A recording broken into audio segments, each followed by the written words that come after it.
আসসালামু আলাইকুম ওরহমতুল্লাহি বারাকাতুহু। তোমরা সবাই কেমন আছো? আশা করি সবাই ভালো আছো। আলহামদুলিল্লাহ, আমরাও অনেক ভালো আছি। তো থাম্বনেল দেখে বুঝতেই পেরেছো ভিডিওটা আজকে কী হতে চলেছে। তো দেখো, তাসমিন ব্লগে আবার একটা নতুন ভিডিও নিয়ে চলে এলাম। তো স্কিপ না করে দেখতে থাকো প্রথম থেকে শেষ অবধি, খুব ভালো লাগবে।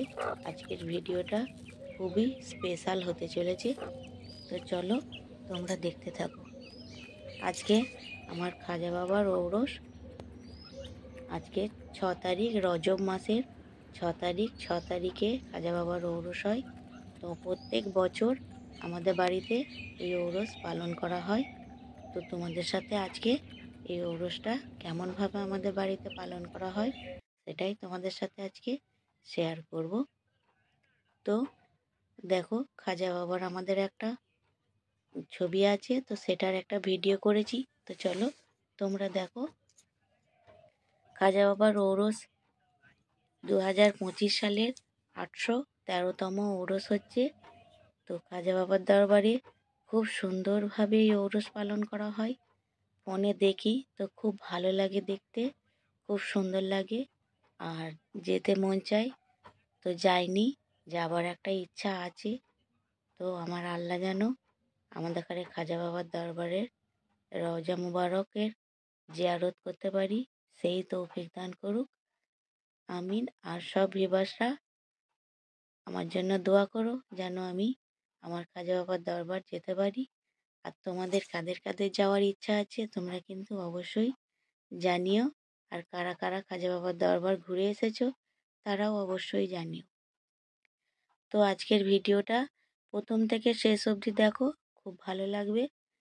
দেখো, আমি দুটো হাঁড়ি বসিয়ে দিয়েছি আমার চুলোয়। একদিকে ভাত আর একদিকে চিনির সিরাপটা রেডি করব। তো চলো, এ দেখো আমার রান্না করার সরঞ্জাম সব একদম রেডি করে ফেলেছি। কি কি আছে সব দেখে নাও। তো আমি কিভাবে নিয়াজ বানাবো তো তোমরা দেখতে থাকো। দেখো, হাঁড়িতে প্রথমে সাদা তেল দিয়ে দিলাম। প্রথম থেকে A to Z আমি দেখাবো, তো তোমরা দেখতে থাকো। দেখে ভালো লাগবে। কারা কারা এমনভাবে নিয়াজ বানাও অবশ্যই জানিও। দেখো, সাদা তেল দেবার পর ঘি দিয়ে দিলাম। একটু গরম হওয়ার পর সব মশলাগুলো একে একে দেবো।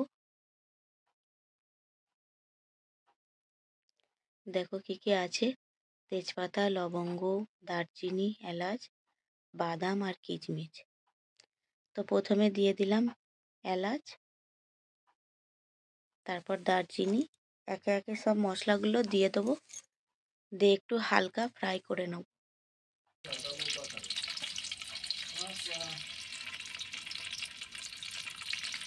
আমার খাজা বাবার দরবারে কিন্তু এখন খুব সুন্দরভাবে খাজা বাবার দরবার শরীফ পালিত হচ্ছে। তো ফোনে সব সময় দেখছি, খুব ভালো লাগছে দেখে। যাবার একটা মন থেকে অনুভূতি হচ্ছে, কবে যাব খাজা বাবার দরবারে। তো দেখো, একে একে সব মশলা দিয়ে দিলাম। তো ফ্রাই হয়ে গেছে মশলাটা। এবার বাদাম আর কিশমিশটা ফ্রাই করে নেব, হালকা ব্রাউন করে ফ্রাই করে নেব।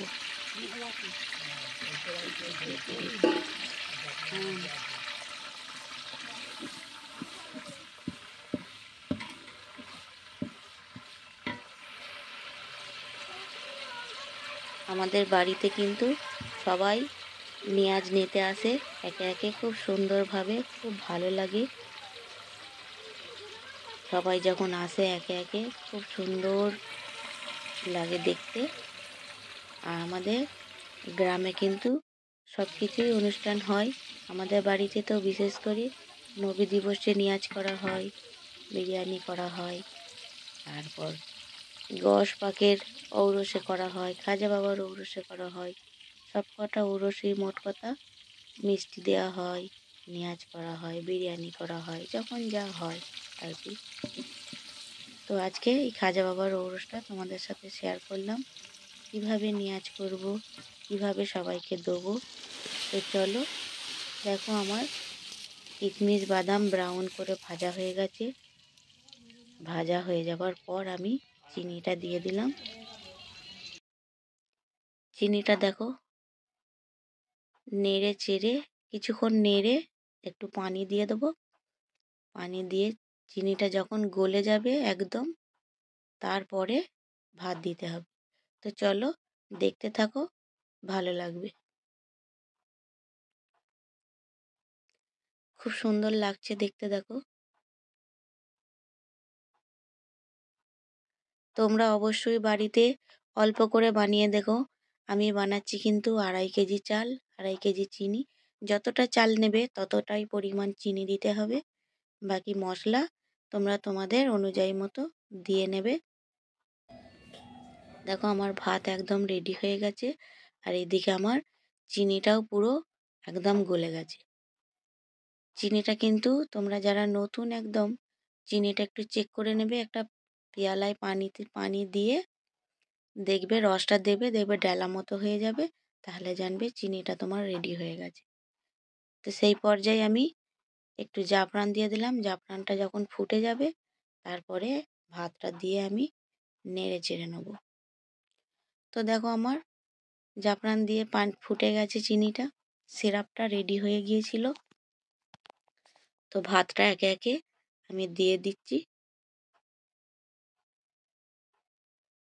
এইভাবে করলে কিন্তু খুব সুন্দর একটা একটা ভাবে হয়ে থাকে।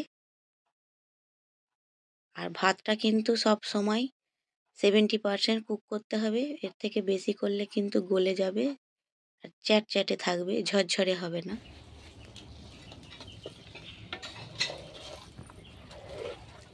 তো দেখো পুরো ভাতটাকে আমি মিশিয়ে নেবো ভালো করে।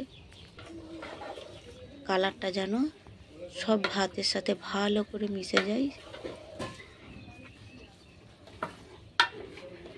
কোনো জায়গায় যেন সাদা না থাকে। দেখো অনেকটা রস আছে, এই রসটা কিন্তু সবটাই টেনে যাবে। তো একটা খুব সুন্দর লুক হবে। তো আজকের দিনটা খুব স্পেশাল একটা দিন, বিশেষ করে আমাদের কাছে। কারা কারা স্পেশাল মনে করো অবশ্যই তোমরা কিন্তু জানিও। এই দিনটার অপেক্ষায় থাকি। রজব মাস, রজব মাসে রোজা রাখে, সবাই রোজা রাখবে, আমরাও রাখি। তো দেখো অনেকটা কুক হয়ে গেছে, এখনো কিছুটা কুক হবে।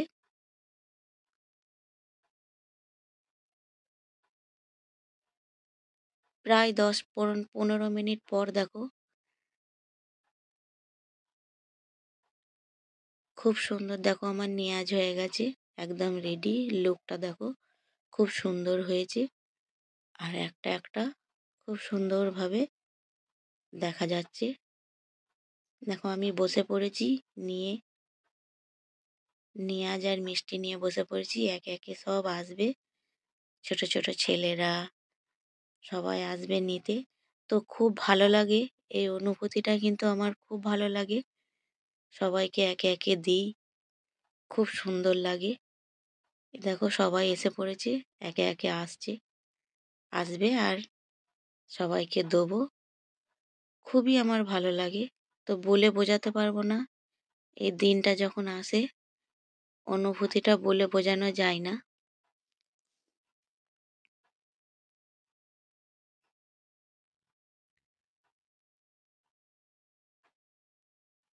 দেখো আমার মামুনি একটুখানি পিলাই নিয়ে বসে পড়েছে, কেমন হয়েছে। দেখো মোটামুটি আমার অর্ধেক শেষ হয়ে গেছে, বেশিটা শেষ হয়ে গেছে, আর কিছুটা পড়ে আছে। নিয়াজ খাচ্ছি, মামা নিয়াজ করেছে।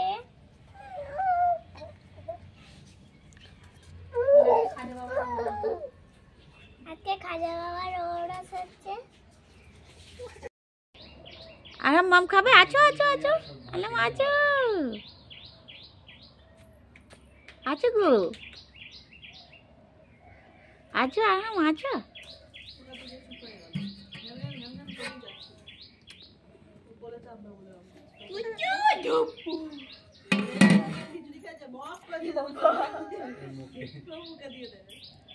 তখন ফোনের দিকে দেখছি, পোজ দিচ্ছি।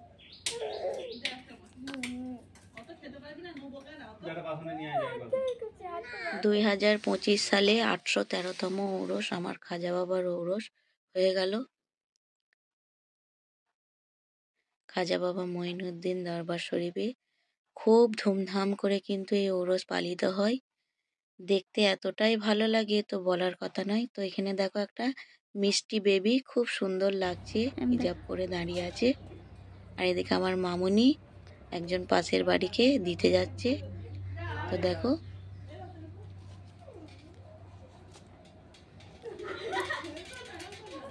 সবাই কিন্তু খুব পছন্দ করে, যারা যারা খায় সবাই বলে না খুব ভালো হয়। তো দেখো অবশেষে সব আমার দেয়া হয়ে গেল, সবাই এসে নিয়ে চলে গেল। তো আমার খাজা বাবার দেখো কত সুন্দর লাগছে, চোখ জুড়িয়ে যায়, যতই দেখি ততই চোখ জুড়িয়ে যায়।